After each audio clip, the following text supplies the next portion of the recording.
Hi, welcome to my video today. My name is Tony Rose Miesas, and I'm a licensed mental health counselor. And this is part of my larger series on supporting therapists in starting their own private practice. And so today, the topic of discussion is finding your niche. Finding your niche is a really important concept in starting your private practice. And so the video for today is going to discuss a couple key concepts into helping you figure out where to start. And so finding your niche really helps create a solid foundation for you to create your business plan and really develop a strong marketing strategy that also is tied into why you love to do this work in the first place. Supporting clients and doing therapy with a niche or a population that you are interested in and you want to work in really supports in reducing burnout, compassion fatigue, and makes for a stronger clinician. And so today we're going to talk about what is a niche, how to get started, how you can start with your self-reflective process, how you can start to think about expanding your own skill set in that niche, and how you can start marketing your niche to get started and get the clientele that you want to work with and are competent in working with. So let's get started. So, what is a niche? Now, if you're new to private practice, you may or may not have heard this, but in essence, it's who is it that you want to work with? Who do you serve? There's so many different ways that you can establish a niche. It could be based off presentation, diagnosis, community, identity. So the avenues to establishing a niche or several niches is open-ended and actually can be a really exciting process. And at the same time, it can also be a really overwhelming process. And so part of you may be thinking, well, I have a lot of experience in different populations. Maybe you've worked in settings like community mental health or hospitals, or maybe some settings like, for example, prisons or jails where you have worked with lots of different people, presentations, diagnosis, you name it, you've probably seen it. There are a lot of clinicians who have such a robust skill set and toolbox in supporting so many different people. And so being a general therapist, akin to like a general practitioner, could be something that you may be interested in. One of the things that a niche can do for you that maybe being a more general type of practitioner may not is it's hard to then be a specialist in all these different types of presentations. And if you think about maybe some of the burnout that you experience, if you have experienced burnout or some of the challenges you've had in some of these settings in the past, it's because it's very hard to be all-knowing about everything. The other thing that being more general creates a barrier for compared to having a niche is that you get to establish a core stream of referrals based off what you are really good at, right? What you specialize in. And so there are many people who are more general, but if you know, hey, this person does really well and takes clients in this particular population, presentation, etc., niche, you have created and established yourself as the go-to person for that. And it could be really helpful in differentiating yourself when a referral source is thinking, I know I want to, refer this person to someone. I know this person needs mental health services. Who should I go toward, right? How does being a general practitioner, what it happens is it doesn't make you that go-to person to support people, right? That really boils down to likability, friendliness. And again, that's something that people can do. But I'm a strong proponent in finding a niche supports you in being able to provide specialized services for clients, and allows you to create a sustainable referral stream, right? Because it almost seems counterintuitive to some people, right? They feel like, well, if I choose a niche, I'm then just closing out a whole subset of people. That's where the market research comes in. However, the flip side, if you can create a niche that fills a void in what people need, while of course also is something that you're interested in, you can really create a sustainable practice that, again, differentiates you from your peers, especially during a time when many people are stepping out into private practice. And so again, niche helps you attract your ideal clients. It makes for your marketing to be efficient. And it also helps with you having your professional satisfaction, right? So yes, you can work with a lot of different folks, but I imagine that there are a group of people, group of presentations, populations, etc., that make you really passionate about this work, really make you passionate about getting up in the morning and making a difference and going on calls and having in-person sessions, right? And so by tapping into that, you get to decrease your burnout, decrease your compassion fatigue, instead of having to be a jack of all trades to a lot of different people. So with that being said, right, there are so many different niches that people can do. And so here are just a few examples, but when I tell you that the possibilities are really endless, they truly are, right? So some niches can be as simple as couples therapy, right? Being that go-to, specializing in dynamics between partners, premarital sessions, counseling, obviously people who are maybe dealing with deciding if they're going to be together, infidelity. I've seen niches that, tap into ethical non-monogamous couples and being supportive in couples who are working to address those types of needs. There's so many different ways to tap into these niches. So you can talk about couples, you can talk about child and adolescence. I can tell you, at least in my community, there is a high need for child and adolescent therapists and family therapists. So thinking about maybe even sub niches within that, right? Working with people who have, children with certain presentations, certain diagnosis. These are the things that you can think about in that particular arena. Other ones that are more common are trauma, PTSD, maybe even having niches through a certain evidence-based model, like using EMDR or prolonged exposure. So there's other ways that you can tap into trauma and PTSD as a niche. There are also other, more common ones that are more diagnosed specific, right? Like anxiety disorders or working with certain phobias, depression, addiction and substance abuse, eating disorders, comorbidities, right?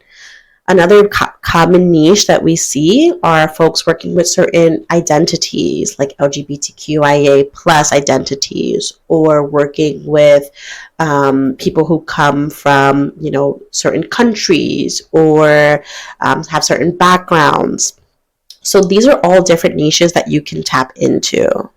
Then you can also, if you want to be, let's say, a little bit more general in the sense that you are open to working with lots of different types of people, but maybe less anxiety, less, what's the word I'm looking for? Diagnosis focused, but maybe more presentation focused. There are a lot of niches in that bucket, right? So that could look like helping people deal with mindfulness or stress management, working with people who are, managing burnout, compassion fatigue, right? These are also niches that can tap into something that can make you really passionate about something. And still, now that we have a general sense of what is a niche, what could they possibly be, let's start thinking about ways to hone in what that could be for you, right? So one of the first places I recommend therapists to anchor is in their own self-assessment and reflection. right? You don't have to reinvent the wheel or think about something completely out of left field unless it's something, of course, that you want to do. But one of the first places that you can start to think about is, what do you like to do? What interests you? What are your strengths? Right? Thinking about, what are some of the clients that you felt the most passionate working with?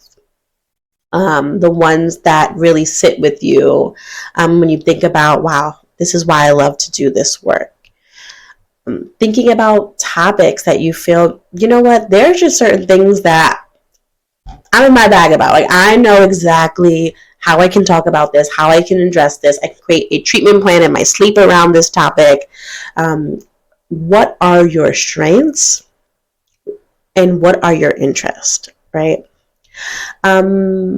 Past experiences, again, help really guide with that, right? Clients that you've worked with in the past, population settings that you've worked with that you feel can pour into you both personally and professionally. And then the other thing that's really important to reflect on are your own values, right? Your personal values are going to be your North Star in creating your business plan and creating your private practice, right? Because your personal values and why you're doing this work really help create your mission and your vision for your private practice. And so what difference do you want to make in this world, right? There's a leadership book that's really amazing that I read a couple years ago, but it really talks about like, what shadow do you cast, right? Like, when you leave here, when you leave the room, like, what do you want people to think and say about you? And there's a certain level of that speaks to your personal values and then how you navigate that, right? And I think that's really important to bring into creating your niche, right? So when you are thinking about the legacy that you want to leave, how do you want to be known as being impactful? What are some of the values that you want people to align with yourself, right? Or align with you and how you've navigated the world. And those values can really help think about what niche that you want to work with, right? So a good concrete example of what that could look like is, I really value personally the community that I am from. I'm from New York City. I'm from the Bronx. I really value working with folks who maybe didn't think that therapy was for them, who are in some ways almost like first generation therapy clients, who really feel like they want to like break generational trends that haven't been productive for themselves, and also want to feel comfortable in doing that. So that's a value that I know is really important to me, and that will help drive how I see clients and how I feel motivated to see clients.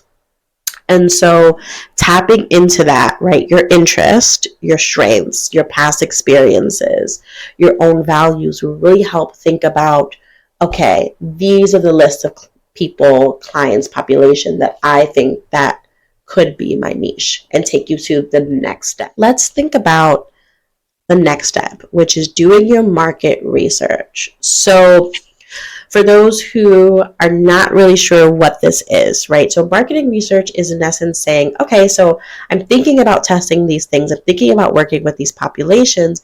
Is there actually a need for a therapist in that space, right? Is this a saturated audience, right? Are there a lot of people in my community working with this particular population? Is it so niche that I don't even know if I'm going to have a good sustainable base for me and referral flow? So market research helps you test out if the niche that you're thinking about will help create a sustainable private practice. And so here are some steps into thinking about where to get started on your market research. So the first is to understand the demand, right? So when you are identifying your potential niches, I would recommend making a list of, I would say, maybe 5 to 7 potential niches that you think I could work with these populations. You want to think about specifics. So try to be as specific as possible for each of those niches, right? There is a concept in,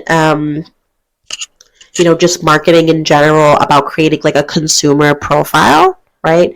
And I almost think that's extremely helpful in thinking about your niche, right? So who is the person that you imagine working with, right? Let's get specific. What are their demographics? What are their background? What's their socioeconomic background? What would it mean for things like insurance? Does this person tend to have insurance? If so, what kind of insurance? What's their location, their gender? There's so many different ways that you can help paint the picture of who your target audience is. And by thinking about that, you can also be specific about how to then conduct your market research, right?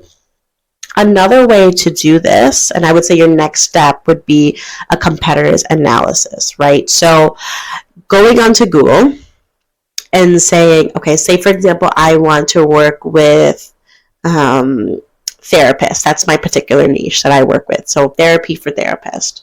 So I'm going to go into Google and I'm going to type that in. Are a lot of things coming up? Are nothing coming up? Right? What is coming up in my area? You can go on Reddit or Facebook groups, etc., to really hone in on your niche. What is coming up? Who is in the area? For example, I imagine if you type in anxiety therapist near me, you may get a lot of hits.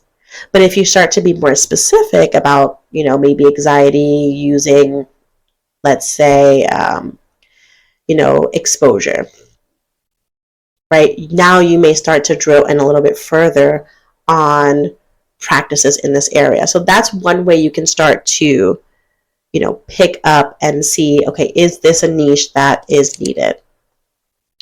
Another one is surveying potential clients, right? So sending out, if you already have a private practice that's established, you can think about sending out surveys or questionnaires for like what they're looking for, their needs. If you are currently in, let's say, working for someone else, you can start to just mentally gather information about topics that come up and how often they come up. Surveying fellow therapists. I'm like, hey, I'm really curious. Like, do you get clients in X amount of, in X population, right? Other therapists. Do you feel like you're getting a lot of those? You're getting a little bit of those? Is there a population you feel that you're getting a lot of, but you're not sure how to serve? These are some of the questions that you can speak to your peers or other clients more informally about it. Another one is, again, online forums and social media. So if you want to use LinkedIn to create a survey or a question to help prompt discussion about, is this niche, what do you guys think about this niche? And putting that as part of a forum. You can go to spaces like Reddit to get feedback from colleagues and peers in the profession in a subreddit.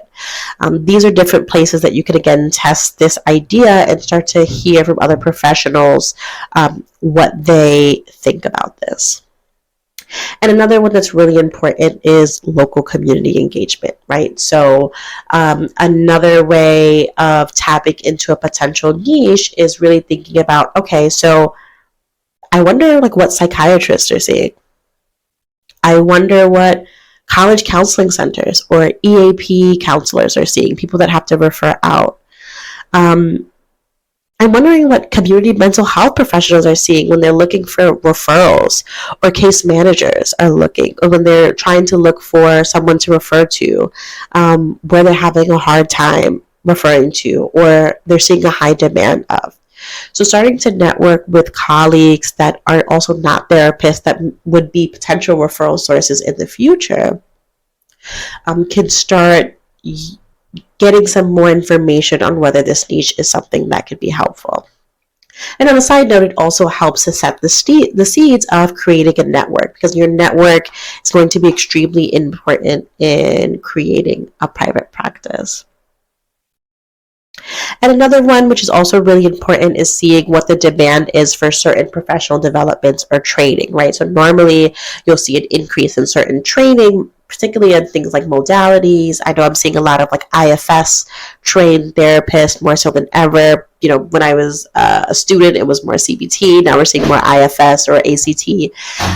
But those are also niches, right? Saying I'm a therapist who specializes and is certified in X modality can give you insight into, okay, are people looking for that, right? What are the hits on that, right? Using different technologies or websites that look at SEO, right? Search engine optimization can tell you what people are actually Googling and looking up.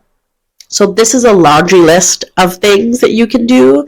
You can do some of it, you can do all of it, but those are several different ways to really think about how you can start to narrow down and test either what niches are needed, or if you're thinking about a niche, if there is a need and referral stream for that niche.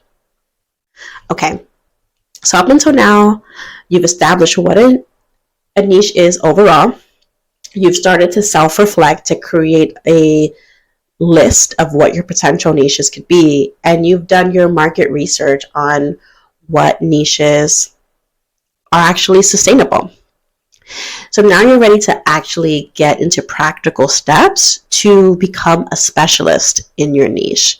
Now, there is a lot of debate, and I would say a lot in terms of like Reddit debate, on what specialization means in therapy. Is it a specialization in a topic? Do you have to be certified? Is this money grabs to get people to get certification? I won't dive into that. What I mean by specialist in this context of this video is you have the knowledge, skills, and credibility to say, I am your go-to person to address whatever niche that you've established. So when you're thinking about practical steps to become a specialist in that area, you want to think about education and training. So going back now to the self-reflection process, you're starting to think about what your niche is. You have a good idea of what it is. You've done the market research. Now you want to think about, okay, what's the education and training that I have on this? What are my strengths and needs in this, right? So let's use a concrete example. Again, I have a niche in therapy for therapists. So what does my education and my training and my experience actually speak to this topic that makes me actually be someone who's credible, right? So have I worked with therapists in the past? Have I taken a training on working with therapists? Let's drill in more specifically, right? Some of our niches may not have trainings, which you also maybe want to do an asterisk on, because that could be another revenue stream, is creating a training on your niche. But say I don't, right? Do I have an understanding of the topics that will come up, right? Burnout, compassion fatigue, interpersonal distress, all the things that come up with being a helper, career development distress, right? So even if it's not necessarily a training on that population, do I have experience with the things that this population may face? And be honest with yourself, right? Some of the things you'll put those in your strength list. For the ones you haven't addressed, put those in your needs list. And now you're starting to develop a development plan for maybe CEUs, trainings, literature that then will help you skill up on that. I'm actually going to do a video in the future that talks about creating a professional development plan that will keep you growing lifelong in this career. But for now, this is a good entry point. What are your certifications and credentials? What are your networks and collaborations on this, right? So one thing that when I was choosing my niche and thinking about, is this a niche that's actually helpful? Is there a need for this? It was because I was networking with either peers or folks that I supervised who were saying, I keep hiring and firing my therapist because I just can't seem to find a good therapist as a therapist. It was a trend that started to come up over and over and over again. And when I was seeking my own therapist after my postpartum journey, it was really hard to find a therapist that I felt, one, understood me, but also gave me something that I didn't already know, right? I didn't want to pay someone to tell me things that I already knew, right? I really wanted someone to help um, refocus me and drive me and give me different perspective that I hadn't. And that was really hard as a therapist because it required someone who was able to support and challenge me in a very specific way. And so when I was thinking about doing that for somebody else, right, being a therapist for therapists, I was able to pull from my network to say, one, this is a need, but two, I have the skill set to do this. And started to then test that with clients. And then the other thing that's really helpful to do is to create a client profile. So I kind of talked about this in the marketing piece, but this is also a really important way of thinking about. So now that you know what your client base will look like, being specific on your client profile or your consumer profile, if you're going to think of a more marketing type of language, helps you think about then what are the more specific challenges they face, right? So let's think of another niche, right? Say if I want to specialize with, adolescents who are experiencing high anxiety. Let's think about what that child can look like, right? Okay, so what's their age? What do children or adolescents face during that age? How could that then be confounded with anxiety?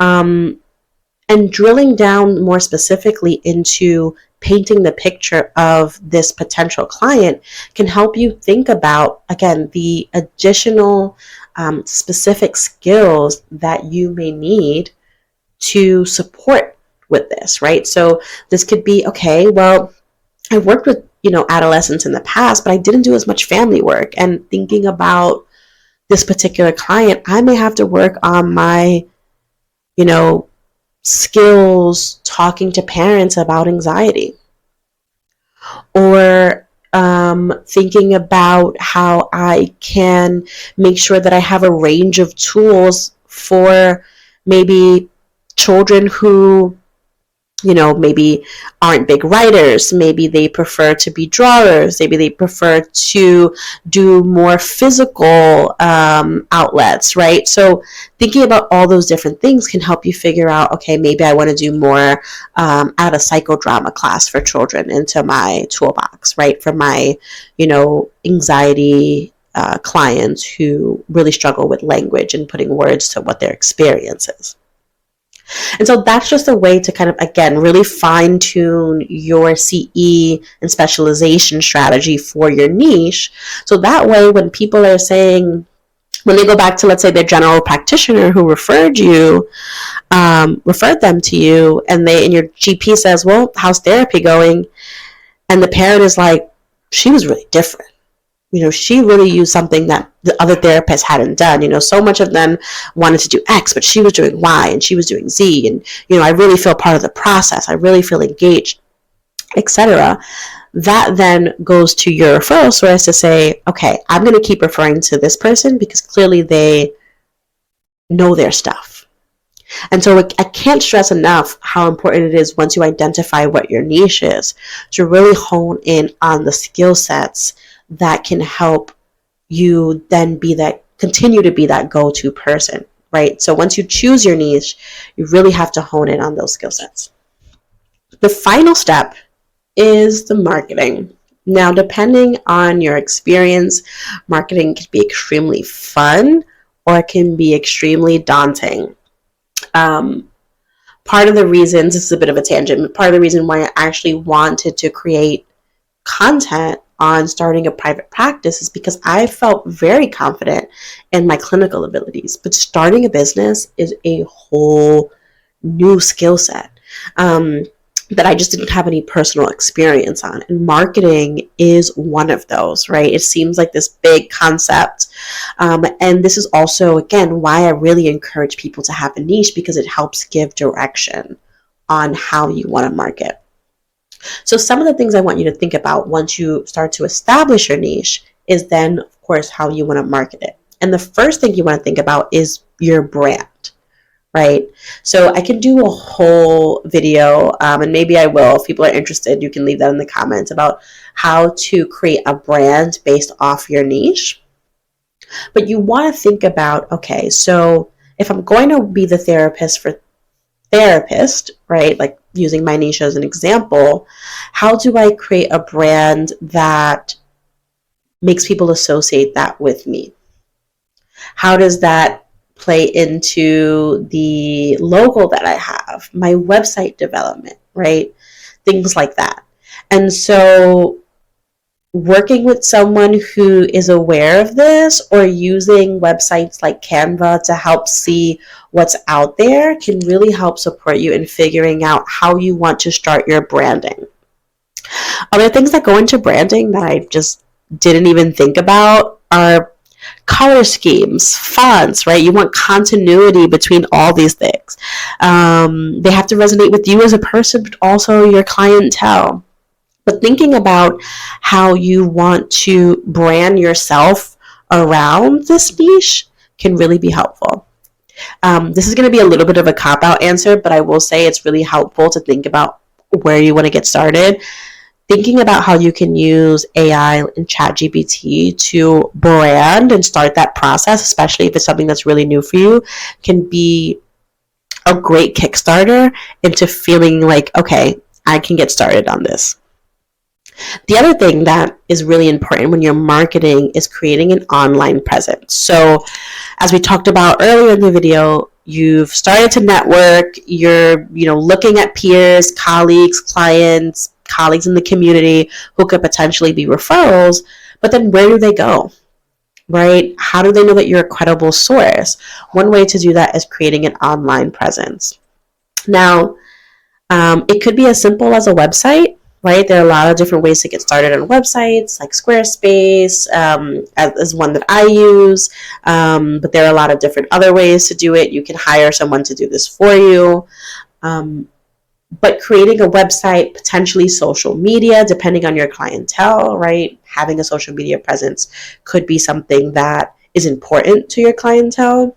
So say, for example, if my niche is going to be, let's say like, Gen Z's, managing the, stepping into, post-college, for example, graduating, if that's part of my client's presence, where do they find me? They're more than likely going to find me online, right? As opposed to, let's say, working with the older population, depending on the, background, you may need to use a different type of marketing set. So in addition to a website, potential social media, other media, right? Again, based on your clientele, you may want to think about potentially using content creation to show your expertise. So remember earlier when I told you to put an asterisk on if it's really hard for you to find a training specific on your niche? Here we go. So one thing to think about is, do you want to create blogs on your topic, videos on your topic, workshops? Do you want to partner with CE, companies to create a training on this, to talk about your niche? So these are all different ways to market your niche. And so again, marketing can feel like a lot, but once you have a niche, you'll figure out where to go and what to do and how you can put more time and effort and energy and resources into what's going to help you create a sustainable practice. So to wrap up today's video, we talked a lot about where to get started with finding your niche, how to use self-reflection and market research to determine what your niche would be.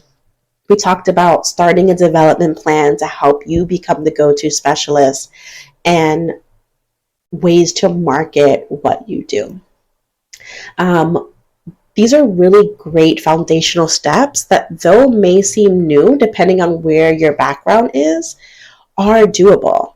And so, as someone who has no experience prior to this in entrepreneurship, someone who doesn't have family members doing entrepreneurship, these things seem daunting, but once you get started, they're actually really exciting. In fact, I would argue that the more you start to choose your niche, one of the best ways in figuring out if you're actually excited about your niche is if you're passionate about going through this process, networking on it, doing trainings on it, marketing it. Because then you feel more involved in creating, again, a business that's going to inspire you and, in essence, inspire others. And so you can do this, again, if I can do it, you can absolutely do it. I would encourage you, if you get stuck, to, speak to colleagues who have done this. I'm sure you have several who have done this. They'll tell you the same thing. If you're interested in getting a deeper dive into any of the topics discussed, or if you think that there are other topics that would really help you on your journey to private practice, feel free to leave a comment. I encourage you to subscribe. Again, this is my second video in a series on getting started with your private practice. So you can feel free to check out my previous video, which talked about different ways to get started with telehealth. And again, reach out to my website, which is below, www.tonyrosebss.com, to get more information and resources for therapists, both personally and professionally. So thank you for joining me today. Look out for more content, and thanks a lot.